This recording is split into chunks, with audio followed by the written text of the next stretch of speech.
Hello বন্ধুরা, আসসালামু আলাইকুম। আশা করি তোমরা সবাই ভালো আছো। আল্লাহর রহমতে আমিও ভালো আছি। ভাবতেছো আমি আজকে কোথায় যাচ্ছি। চলো আমি কোথায় যাচ্ছি তোমাদের সাথে শেয়ার করব। আমরা কিছুক্ষণ হেঁটে তারপর অবশেষে একটা গাড়ি পেলাম। গাড়িতে উঠে রওনা দিলাম যে জায়গায় যাব সেই জায়গায় যাওয়ার উদ্দেশ্যে। যাওয়ার সময় চারপাশে এত সুন্দর ভিউ, এত সুন্দর জায়গা দেখে অনেক ভালো লাগলো।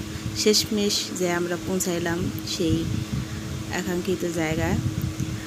আমার ছোট্ট রাজকন্যা এবং আমার কলিজার বাবা খুব খুশি। চারিদিকে এত মনোরম পরিবেশ তার বলার বাহিরে। এত সুন্দর একটা গাং নদী বয়ে গেছে, পাশ দিয়ে কৃষকেরা পাট কেটে জাগ দিচ্ছে। এরকম সুন্দর পরিবেশে যায় আসলে অনেক ভালো লাগছে। দেখতে পাচ্ছি ওই যে পাটগুলো কেটে জাগ দেওয়ার জন্য সারিবদ্ধ করে রেখেছে। আরেকটা জিনিস আমার চোখে পড়লো, আমরা এটাকে বলি সাকু, তোমরা কি বলো? আমার মেয়েটা তো অনেক খুশি। এত বাতাস, আল্লাহর রহমতের বাতাস বইছিল তা বলার বাহিরে। অবশেষে আমরা একটা কাফে চলে গেলাম। খুব ভালো লাগছিল আসলে, জায়গাটা এত সুন্দর তার বলার বাহিরে। আমার মেয়েটা তো অনেক খুশি, অনেক সুন্দর করে সে এনজয় করতেছে।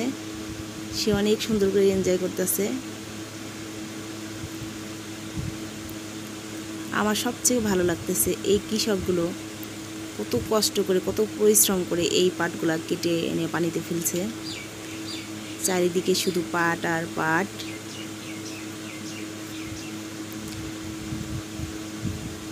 এই যে সুদূর একটা গ্রাম, আসলে এই গ্রামের মানুষগুলো বসবাস, আমরা মনে করি যে এরা অনেক ভালো আছে, অনেক সুন্দর মতন তাদের জীবনযাপন। আসলে বৃষ্টির সিজনে এদের অনেক কষ্ট হয়। অবশ্যই দেখতে পেলাম একটা বসার জায়গাও করে দিয়েছে। এই যে বড় একটা গাছ, বটবৃক্ষ, তার ছায় যা অনেক মানুষ নিঃশ্বাস নেয়, তো বুক ভরে নিঃশ্বাস ছাড়ে। অবশ্যই আমরা একটা নৌকায় উঠে পড়লাম। আসলে এই প্রথম আমি নৌকায় উঠতেছি, খুব ভয় করতেছে। এক এক করে আমরা সবাই নৌকায় উঠে যাব। আমার তো অনেক ভয় লাগতেছে, কেমনি নৌকার মধ্যে উঠবো, অনেক ভয় করতেছে, কেমনি বসবো।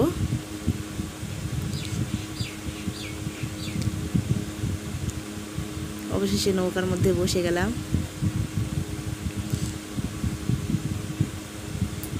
আমার তো অনেক ভয় করতেছিল যে না জানি পানির মধ্যে পড়েই যাব নাকি। প্রথমবার নৌকায় উঠলে যা হয়।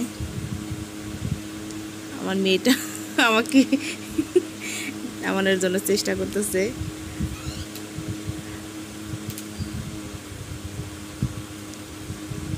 অবশেষে মনে হচ্ছে পাহাড়ে উঠতেছি, এরকম মনে হচ্ছে।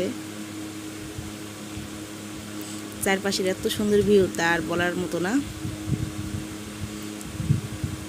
এই প্রাকৃতিক সৌন্দর্যে আসলে অনেক, যার মন যদি অনেক খারাপ থাকে এখানে গেলে আসলে মনটা অটোমেটিক ভালো হয়ে যাব।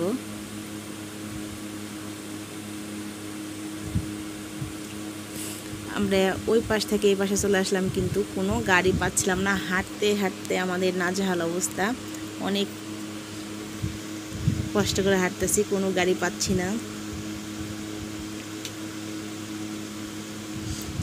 অবশেষে দেখতে পেলাম জেলেদের একটা ভেসাল। আমরা এই জিনিসটাকে ভেসাল নামে চিনি, আপনারা কী নামে চেনেন আমাকে জানিয়ে কমেন্ট বক্সে। অবশেষে আমরা আসিয়া পৌঁছাইলাম আবাসন। জায়গাটা অনেক সুন্দর।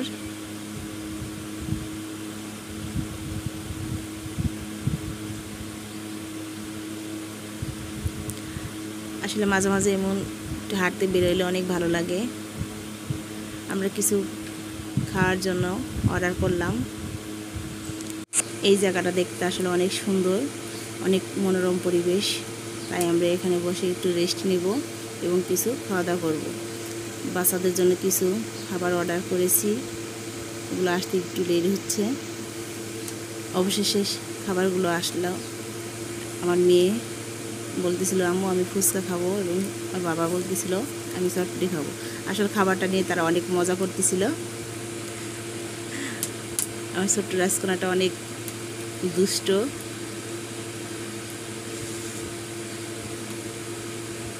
খাবারটা আসলে অনেক ভালো ছিল, মজা ছিল। যাই হোক বন্ধুরা, তোমাদের যদি ভালো লেগে থাকে তাহলে শেয়ার করো। আল্লাহ হাফেজ।